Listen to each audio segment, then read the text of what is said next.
Good evening and welcome to ILTV Weekly. Our guests today are former Deputy Foreign Minister Dani Ayalon and a first-timer, Amnesty International Israel Director Yonatan Ger. And for the sake of transparency, I will mention that Yonatan is my son.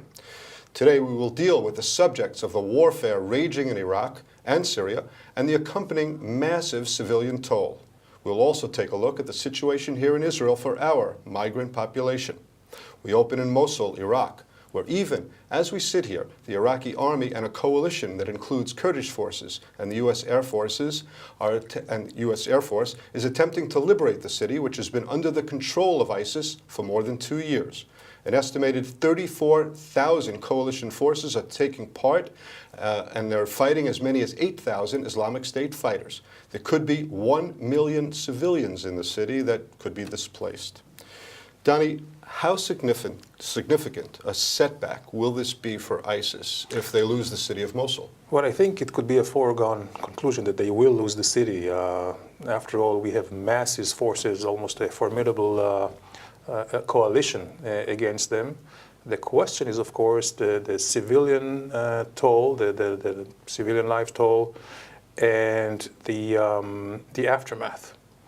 Because in this coalition, you have so many groups which have totally different agenda. Of course, you have the Iraqi army, but then you have also Sunni militias, Shia militias. You have, of course, the Kurds and possibly the Turks. Is it a death blow for ISIS? I'm not sure it's a death blow for ISIS, because ISIS is not just a matter of a territorial conquest or presence. It's basically an ideology. It's poisoning the hearts and minds of many Muslims around the world. So I believe that the ISIS may morph again into Al-Qaeda type, where they have cells all over, including in Europe. Yonatan, from the point of view of Amnesty International, if war would ever be called justified, this is a case of it, is it not? And also, how can we avoid civilian casualties in Mosul?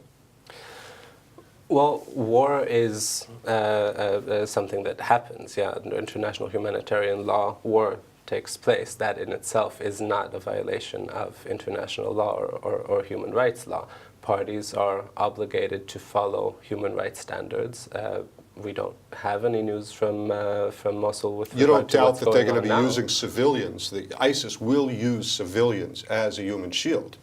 We've seen several groups in both Iraq and Syria do that. We've also seen disregard for civilian presence when attacking cities by pretty much everyone taking part in the fighting now, including the Iraqi war, the Iraqi army, the Kurdish forces, and U.S.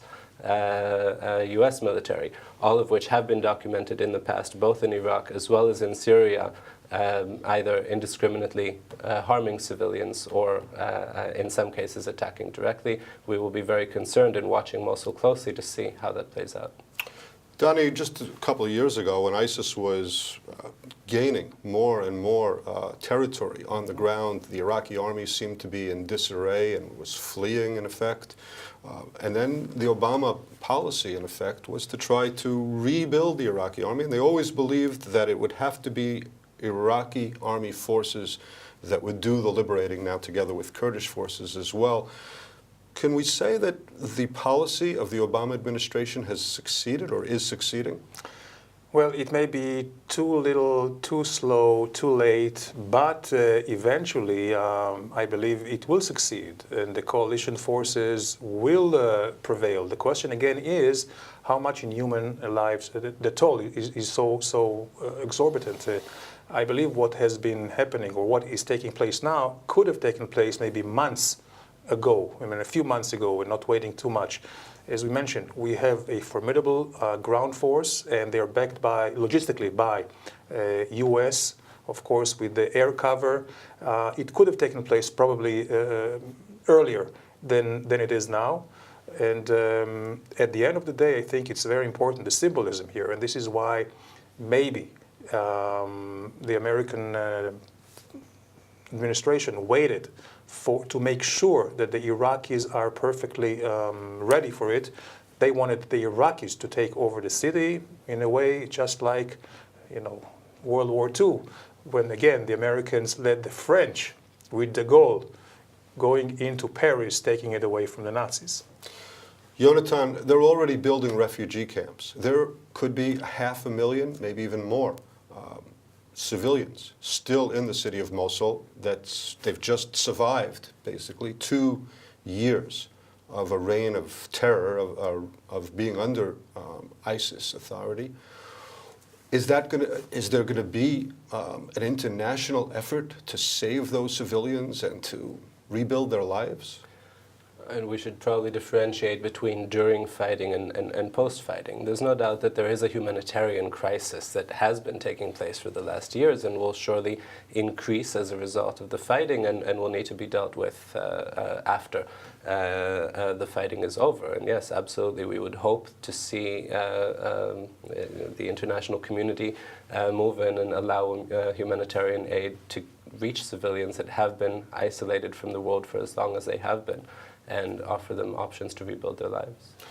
Danny, Israel does have a friend that's part of the coalition, namely the Kurds, the autonomous area in Kurdistan. We've had a long relationship with them, and a friendly one.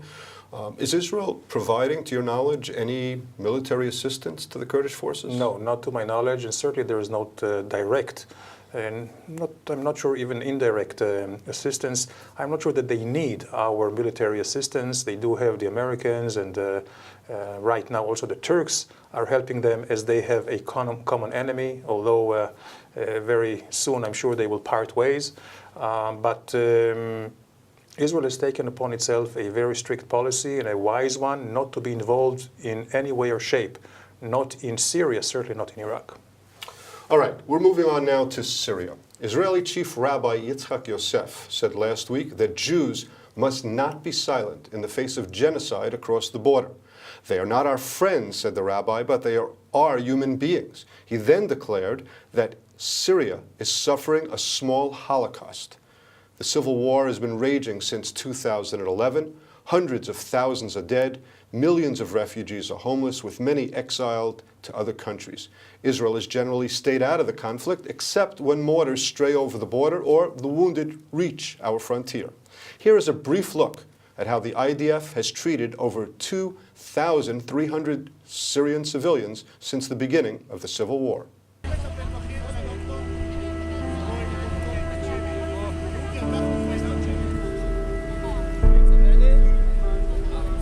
got to the point and we saw casualties coming one by one. Most of them are severely injured. Between those casualties, there were 2 kids. They both had a severe injury of burning. Me and my crew know that the most important thing is the mission, and the mission is to save their lives.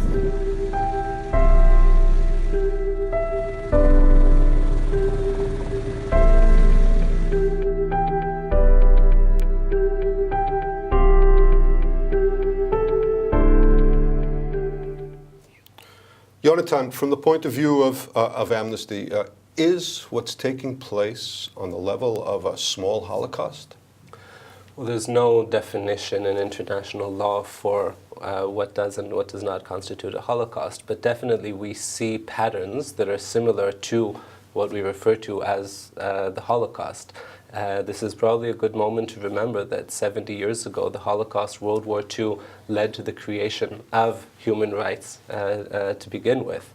And as we look at Syria, we are not seeing the kinds of mechanisms that are now in place being put to use to try and alleviate the kinds of violence that we're seeing. Could you just remind the viewers about that? You're saying that after the Holocaust, human rights bodies were created, in effect, as a result of what took place there. Until World War II, the general assumption was that countries are completely sovereign to do with their citizens whatever they please.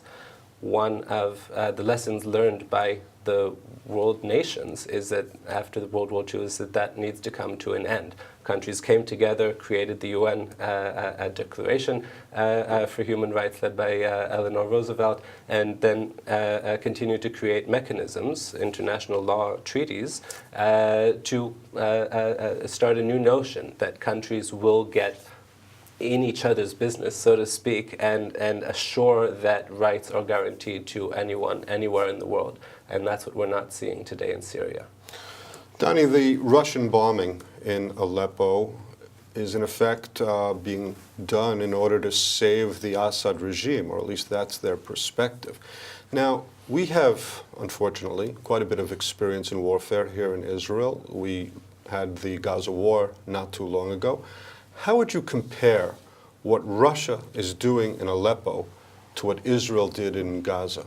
Oh, Steve, there's no comparison whatsoever. I think, first of all, the Israeli munition, the Israeli pilots and artillery, any of the Israeli units were very, very careful not to cause what is called collateral damage. And if there was any, it was only by mistake and before any of the bombing, even at the risk of Israeli soldiers' lives, they were pre-advised, pre-warning, and unfortunately, Hamas, in many cases, used this population as human shields. We know how they were launching rockets from UNRWA schools or from hospitals or from clinics or from kindergartens. In Aleppo, it's not the case whatsoever. In Aleppo, what we see, the Russians are exercising the same as they did in Chechnya a few years back. And there is indiscriminate bombing, and in a way, it is, many would tell you, is bordering, if not crossing the line of crimes of war. Yonatan, I know that Amnesty was very critical of Israeli behavior during the Gaza war, also of Hamas behavior. But if we talk about degrees, what Russia is doing in Aleppo, would you say that that is complete, total, indiscriminate bombing of civilian populations? Yes, I would. And it's important to understand that when we talk about human rights and violations of international law, there's really no comparison. Amnesty does not compare or create degrees of maybe they should sometimes between maybe they should. countries. I believe they should, yeah. Well, our assumption is that everyone deserves human rights, and any violation needs to be accounted for. But Israel at least took some precautions. I mean, you would even agree to that. I'm sure that Israel did take some precautions in terms of civilian losses in Gaza. It wasn't indiscriminate bombing.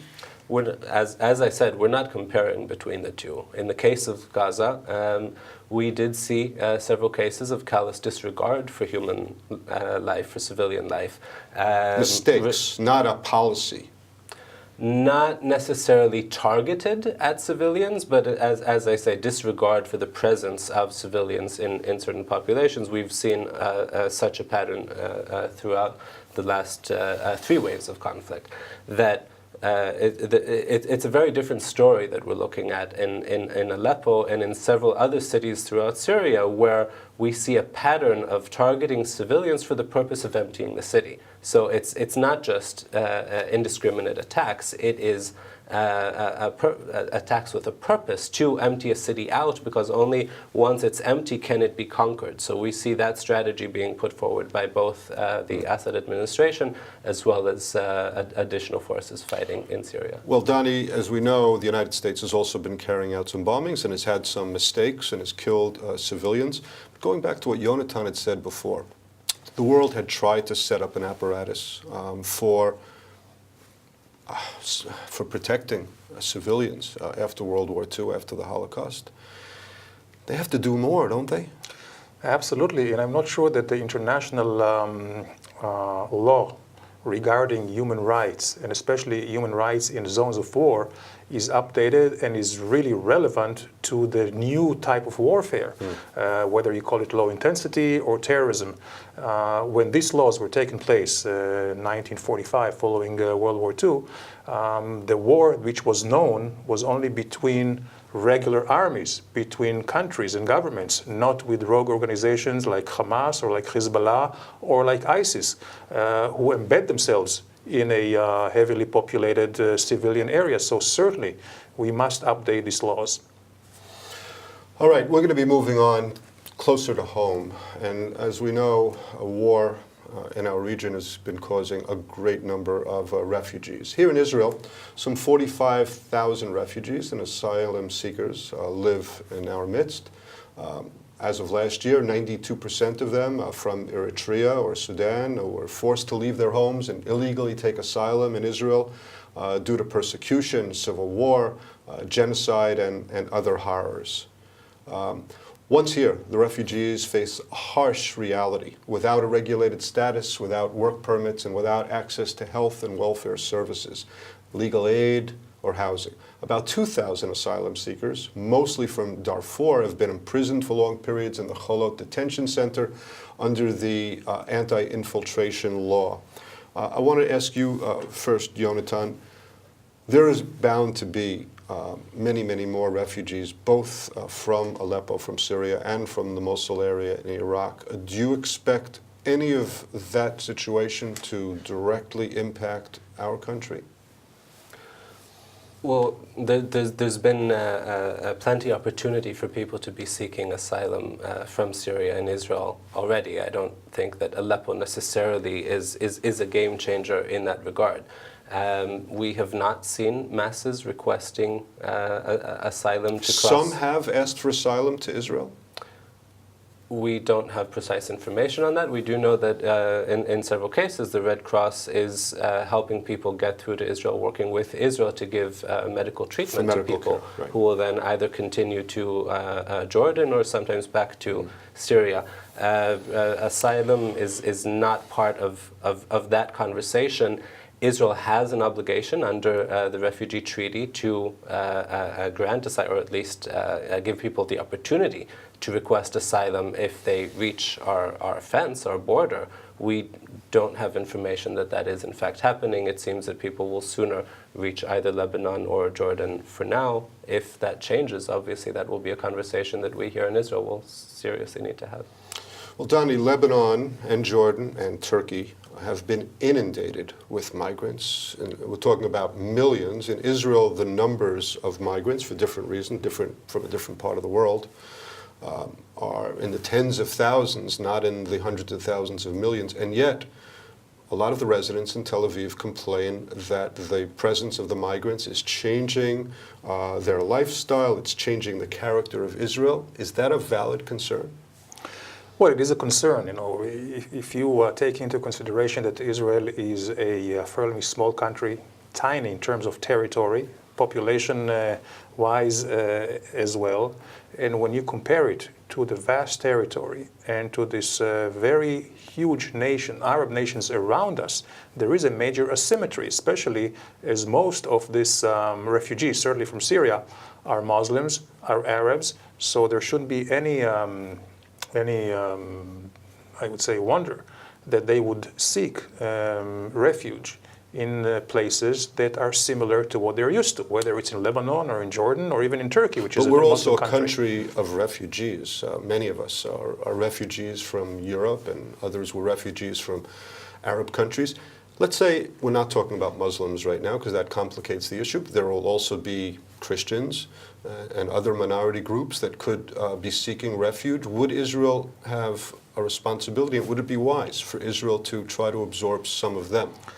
Well, definitely we have a responsibility, we have a moral obligations. It's not a matter of just the letter of the law, and I think we have proven that we're doing that, really giving a lot of humanitarian aid and especially medical assistance, and we will continue to do that. As far as refugees, I would argue that if there is a refugee influx coming from Syria towards our direction, I think it would make sense to have these refugee camps, just as you have them in Jordan or in Lebanon, to have them near the border or on the Syrian side of the border with easy access, where we will continue to help them with food, with Medicare, and anything that they need. Yonatan, just how bad is the situation of the migrants who are already here in Israel? Or I don't even want to say how bad. What is the situation of those migrants? Well, to begin with, I also want to touch upon your question to Danny with regard to South Tel Aviv. And I would say, yes, they are living in a tough situation. It's a tough situation that was not created by refugees and asylum seekers. It was created by the government.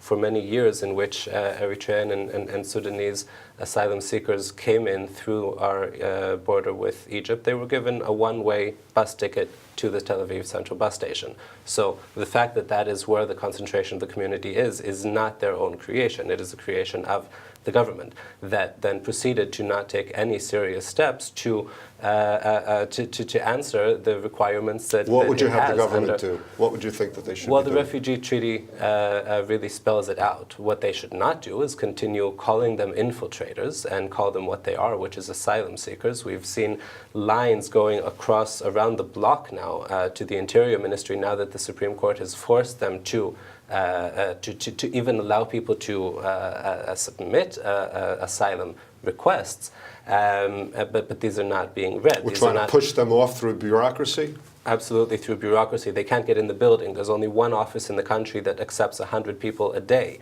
Once these papers are submitted, they are not being read. Until today, 6 Eritrean citizens and 1 Sudanese citizen have been granted asylum in Israel, and usually these are the exceptions to the norm, the story that is the story of most of these community members. Steve, I want to clarify one thing. From a legal point of view, an asylum seeker status pertains only to crossing one international border. So the Eritreans or Sudanese, they don't come directly to Israel. They come mainly through Egypt. So they are asylum seekers in Egypt, but not in Israel. Once they come through a third country, they're already seeking here, or they're considered as those who seek employment or come for economic reasons. And this is where I think we are on a better legal ground than many other countries. Even when they had a very bad situation inside it, sometimes they were in these mass, horrible prison camps and so on, and they fled to Israel to save their lives. It doesn't change things? Well, it may change things morally, but certainly not legally. And the fact is that Israel did receive as many as, I guess, Tens of thousands. Tens of thousands. I would say close to 100,000. So again, I think we have done our share, and hopefully the international community will do a better job at the source. That means putting the pressure, whether it's on Eritrea or Sudan or any other country like that. Final word? I would just argue to that in saying that the refugee treaty talks about the first country that is a party to the treaty, which Egypt is not. And the second point to consider is that their reality within Egypt is such that often justifies asylum in and of itself, Israel then being the first country. So Amnesty International does not see their needing to cross through Egypt to get to a country that is a party of the refugee treaty as one that cancels out their rights to seek asylum. Okay, it was interesting for me, and it was great to have you here, Yonatan, as well. Not only can we argue at Friday night dinner, we can also have the discussions right here in front of a large viewership. Danny, thanks again for coming. That's all the time we have for today. Once again, thanks to former Deputy Foreign Minister Danny Ayalon, and also to my son, Yonatan Ger from Amnesty International. Thanks to our viewers. Until next week, this is Steve Leibowitz from ILTV Weekly.